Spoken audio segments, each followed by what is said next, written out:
We welcome in Callie Lawson-Freeman, who covers the NBA, covers everything over at Yahoo Sports. You said you heard us break the story on our way in here. Yes. What do you think of Chris Paul headed to the Golden State Warriors? I don't even I'm not even at the point of thinking about Chris Paul and the Warriors. I'm thinking about Jordan Poole being somewhere else. I just don't know what that says to as a team, when you as Steve Kerr, the head coach, punch someone in the face and ship them out of here. I don't love that. Especially it's he went and said that definitely negatively impacted our season. You have Draymond talking about it, but then they're chopping it up on his podcast a couple weeks ago. And Right. So then the next action is trading away the center of that discussion. That makes a statement for sure. So I don't love it. But I have been saying for a long time, I thought the Warriors were crazy for trying to move Jordan Poole. I like his game. He's a young guy. He has the ability, even through all that happened, he averaged 20 points a game last year. Right. When it shows that when he gets the opportunities and the playing time, he's very effective out there. But even if you don't want to move on from Draymond Green and all this other stuff, Jesse asked us during the break, or maybe it was during the show, I would have said, hey, worst come to worst, you guys figure this out.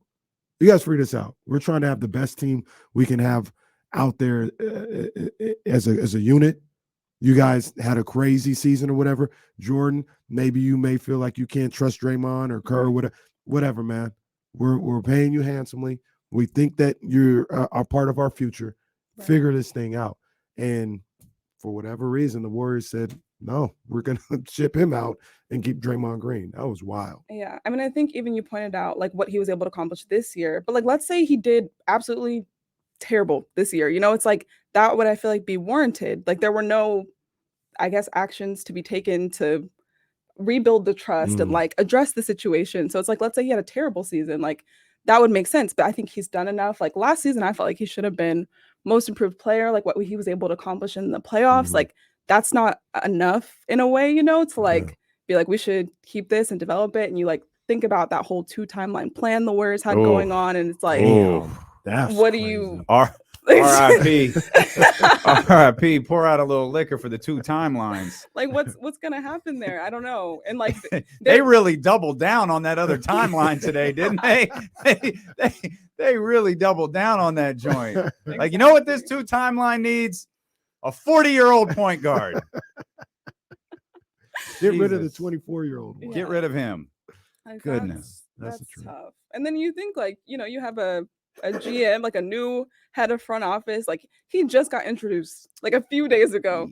I wonder what role did he have? New. It's new, but it's not. He, like I said, we just had the clip of him talking the other day. They asked him about Jordan Poole. He said, man, with that contract extension, we plan on having Jordan Poole around here for 4 years or more. Joe Lacob was looking at him off stage who's this idiot? Get my son back in charge. Man. Goodness gracious. Yeah, that's good. Well, so I want to ask Callie, on the Warriors side, just basketball-wise, they got CP3. Do you think they got better today? I don't think so. I mean, I don't think so. I think Chris Paul is an incredible player. The career that he's had is when he finishes will be that was one of the great point guards of all time. Exactly. Yeah. But I don't really know how well he fits into their style of play. I don't see how that makes them more of a threat. Even or just you look through the lens of the Kings or something. Does Chris Paul with the Warriors make you nervous going against the Kings team that we know? I don't think so. No. Yeah. No. No, and you're not look. You're not gonna find a bigger Chris Paul supporter than me. Oh, why do you do this? Why do you do this? Because you disparage a player, be it Chris Paul or Marcus Smart, and then you go on about how much you love them. It's not the player. You can't. Is it Uchiwali or is it one team? Mike? It's the fit, the team. Chris Paul on that team. No, it doesn't bother me as a Kings fan. It doesn't bother me. I love Chris Paul, but that's a bad mix. Just hey, I love Bradley Beal. I was the one singing Bradley Beal's praises. Am I worried about him in Phoenix now? Absolutely not. Okay, I like that you went there. So here's the follow-up. Who's better, Golden State or Phoenix? Okay, I'll go first. That sounds I think like it's the War. sounds like a 4-5 matchup to me. I think it's the Warriors. That's fine. I think it's the Warriors, though. I think the Warriors are better than Phoenix. Okay, Phoenix don't move DeAndre Ayton. Draymond guarding DeAndre Ayton. Now I feel like DeAndre Ayton's Jordan Poole. Like he's dealing with this whole off season, and he's just coming back. Yeah. Now you've got two coaches that apparently don't like him and want him out of there. So you got an organization that doesn't want you, and he's just gonna go play basketball at a high level. A dude that you already say is soft and he could take himself out of the game. I don't know that it mattered. That might be worse. It might be worse. And I actually like DeAndre. Well, he had that last year, and he still put up 17 and 10. Yeah. Okay. You're right. 100%. Now he's got another off season of it. Now it's just starting to pile on him. Yeah. Quite so where do you see DeAndre Ayton headed then? If it's not like, I mean, obviously you're right. Taiwan. Go play with Dwight. Gonna send Dwight back to America. And I don't like that's not a knock on DeAndre. I don't know what they're gonna do with him. Yeah. I know Dallas wants him. I do believe Indiana likes him. Okay, well, I'm glad you mentioned the Pacers because they like Jake Fisher, Yahoo Sports. Like he's the best insider. I'm always reading his stuff. But he recently, he's no Damian Barley. Oh, stop. No, you are sourced up though. You breaking news and all that type of stuff. So my bad. Let me put some respect on your name. But he recently was, kind of like laying out some of the interest for the Pacers and like. There's a lot to unpack there. Like what they are interested in Harrison Barnes. They're interested in who else? Let me see. Ayton was one of them. Harrison was one of them. There was another person in there. Yeah. Was it OG? There was actually was OG one? No, I just saw Jonathan Kuminga from the Warriors. That's the one I saw. That's what morning. I wanted to talk Jonathan, about. let's really blow this 2 timeline thing up and get him out of here. Blow it to smithereens. Yeah, let's just blow this whole thing out. Yeah, so then it's like when you talk about the Pacers, then we just have the Warriors making moves. Like the Kings potentially, like they could be involved in something, but then it's like you're gonna give up Harrison Barnes and get what? Maybe get OG. Well, but not from a deal with the Pacers, like. No, they're not like Harrison would sign there as a free agent for the Kings. I feel like, and I think the Pacers are really interesting to watch over the course of the next few hours. Yeah. And I think it's really interesting to watch, really specifically for them over the next few hours, more so than over the next week, because they accumulated more draft picks. And I just can't help but do the Brian Windhurst thing and think, man, I don't feel like they need more young talent. You know, you're starting to build a little something right there, especially at those numbers that they're at. Maybe you're packaging those. Maybe you're looking to package those, and maybe it is for a DeAndre Ayton, for an OG Anunoby, something along those lines. I feel like with the Kings, though, this is just an opinion. It's OG Anunoby, and if they can't pull that off by the start of free agency, or not exactly 3:00, but near the start of free agency, it's Harrison. Yeah. I feel like Harrison is first on their list. I don't think it's Kuzma. I don't think it's Kelly Oubre. I don't think it's any of those guys. I think it's OG Anunoby first, and then Harrison Barnes. I was because I was just figuring this out. To your point. Oh no, I take it back. The Lakers and the Pacers did a deal right before Chris Paul for draft picks. Yeah. Now Indiana was sending a pick to the Lakers. I was trying to figure out if they were accumulating another draft pick. They got 9 draft picks tonight. Right. They getting their OKC on. But you mentioned Indiana yesterday, and it feels like I feel like they're close. They're trying to make a move. How close do you think the Pacers are to being a top 4 team in the East? Top 6. Top 6. 4. I mean, Philly, Boston. Well, you Milwaukee. said the only reason I said 4 is you said Cleveland, and Cleveland was 4. Well, I said there. Yeah, I think they'll be in the Cleveland, New York range because that's 4 or 5, and I think Brooklyn was 6. Yeah. So that's hard. I don't know what to do with Brooklyn. Yeah, I got you. So top 4, top 6, top 6. Maybe like 2 seasons away. Really? That's what. Okay. I think they're a move away. That's what I feel. I feel like they're. I feel like they're the right move this season away from being that top 6 team. Like now, clearly, it hinges on Tyrese playing 82 games because that team just goes to hell when he's not around. But if straight to hell, thank you. that squad with 1, really good addition, I think is a top 6 team. And like, who do you think that could be? Come a little closer. I've been trying to figure out if that's DeAndre Ayton. Mm. Because And you think got about the the way Miles Turner Tyrese situation, plays. though. Well, right, and they heard- kind of double down on him. I heard somebody was interested in Miles Turner right now. I feel like I said the Lakers, but I thought I saw somebody was like, maybe they can go get Miles Turner. So Well, I think Miles Turner's name is always out there because people forget. Like the Pacers were like, oh, we're good. We're going to sign him to an extension. who you think is better, DeAndre Ayton or Miles Turner? Like if you could get DeAndre Ayton and move Miles Turner for something else, would you do something like that? I think can I caveat that a little bit? If I can put DeAndre with Tyrese in Indiana, I would do it. I think Tyrese can have a Chris Paul effect on a big man.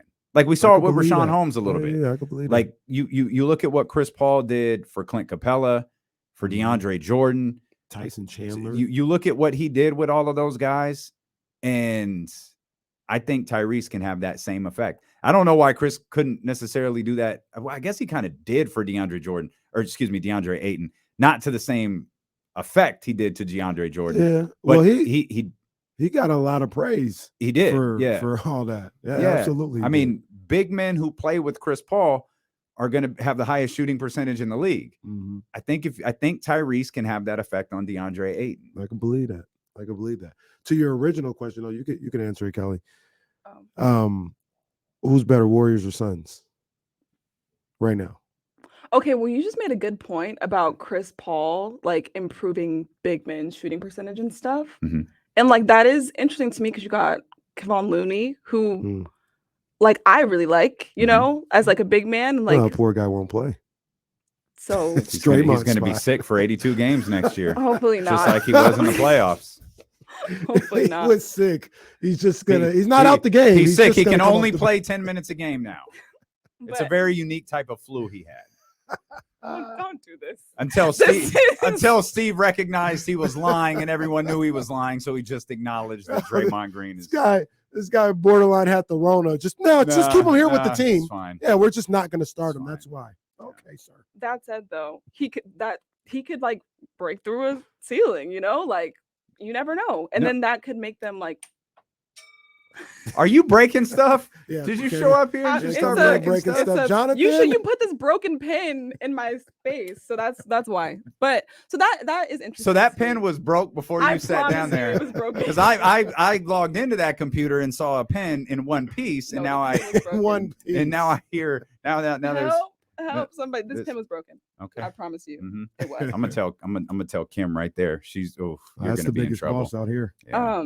That said, though, I feel like we didn't get to see KD in like a real flow, like at his best in Phoenix yet. Mm-hmm. So it's like hard to. I agree with that. Hard to say, kind of like what their ceiling is, you know? Like I had high hopes for that, and then it's like now we have KD and part of two like quote unquote super teams, I guess. Like, and so it's like if we don't see something incredible from the Suns this season, like that would be. He's a part of 3, wasn't he? Does Brooklyn count? Well, yeah. Well, I was Brooklyn thinking of count. Brooklyn. You were thinking of the Warriors, State. probably. Yeah. I was thinking of like Brooklyn and now the Suns. Oh, I guess he won in Golden State. So yeah, that gives him the pass. Yeah, I got you. So it's like if this is not the season, like they kind of better be better than the Warriors, you know. But like, who knows what'll happen? There's more moves to be made for Phoenix. There has to be. There has to be. I don't know what they are. They don't have but if that's the team that's money, going they out, don't have nothing. They don't know. Dude, they don't even have no players. Picks do they have? I don't. They got nothing. They don't have any. Yeah. I think they might have a second round pick this year. Their only move is DeAndre Ayton, and teams are trying to give them a pack of Capri Suns for DeAndre Ayton. Well, that's their fault. That's their only move. There's few things more infuriating than when you can't get the straw.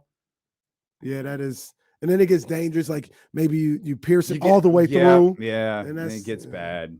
Capri Suns are dangerous for kids. Delicious, though. Delicious. You still drink them, don't you? Well, Reese has them in the house. Of course. Every now and then I'll take that, the juice box, all that. Good for you. Yeah. I don't like the go-go squeeze though. That's disgusting. What? The applesauce? Yes. That's my bro. Come on now. See, Don't Because you know, do that. okay. Don't do that. Yeah. That's actually like one of my favorite snacks. The He loves the go-go squeezable squeeze. applesauce. Even little Ryan be having little go-go squeezes now. They They're love 'em. really I don't good. I like 'em. can't relate to this And conversation the that is twist off happening. top, it just feels nice. Like I don't know something It's about I it. feel feels like if nice. you're a parent, like you're all in on this conversation, but if you don't have kids, you're looking at your radio like, what the hell is going on right now? Or if you've ever been an athlete, I feel like lots of athletes are into the go-go squeeze. Like that was my jam Some real quick. in Yeah. college. So it's still my jam right now. Okay. How much training you get in this morning before you get that go-go squeeze? Well, I didn't have a go-go squeeze today, Oh. but after I work out today, I probably will. Okay. I probably will. I have like a full box in my fridge. All right. Yeah. There you have it. The go-go squeeze queen. How do Callie. athletes? Well, all right.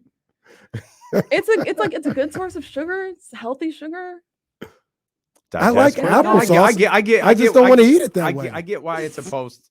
I get why it's a post-workout. Yeah. deal. I get Applesauce is that. great. I just rather get a spoon and eat out the cup. Okay. Well, y'all are entitled to eat your applesauce however you want to. Yeah. You're listening to D-Lo and Casey on KIFM West Sacramento 98.5 FM, KRXQ-HD2 Sacramento, ESPN 1320.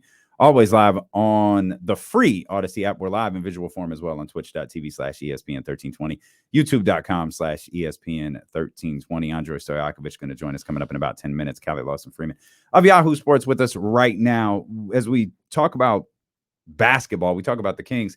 Let's talk for a moment on a subject that I feel like got glossed over a little bit in recent days. We tried to show it the proper love, but with so much happening around the NBA, even ourselves got detoured a little bit, and that's Lindsey Harding.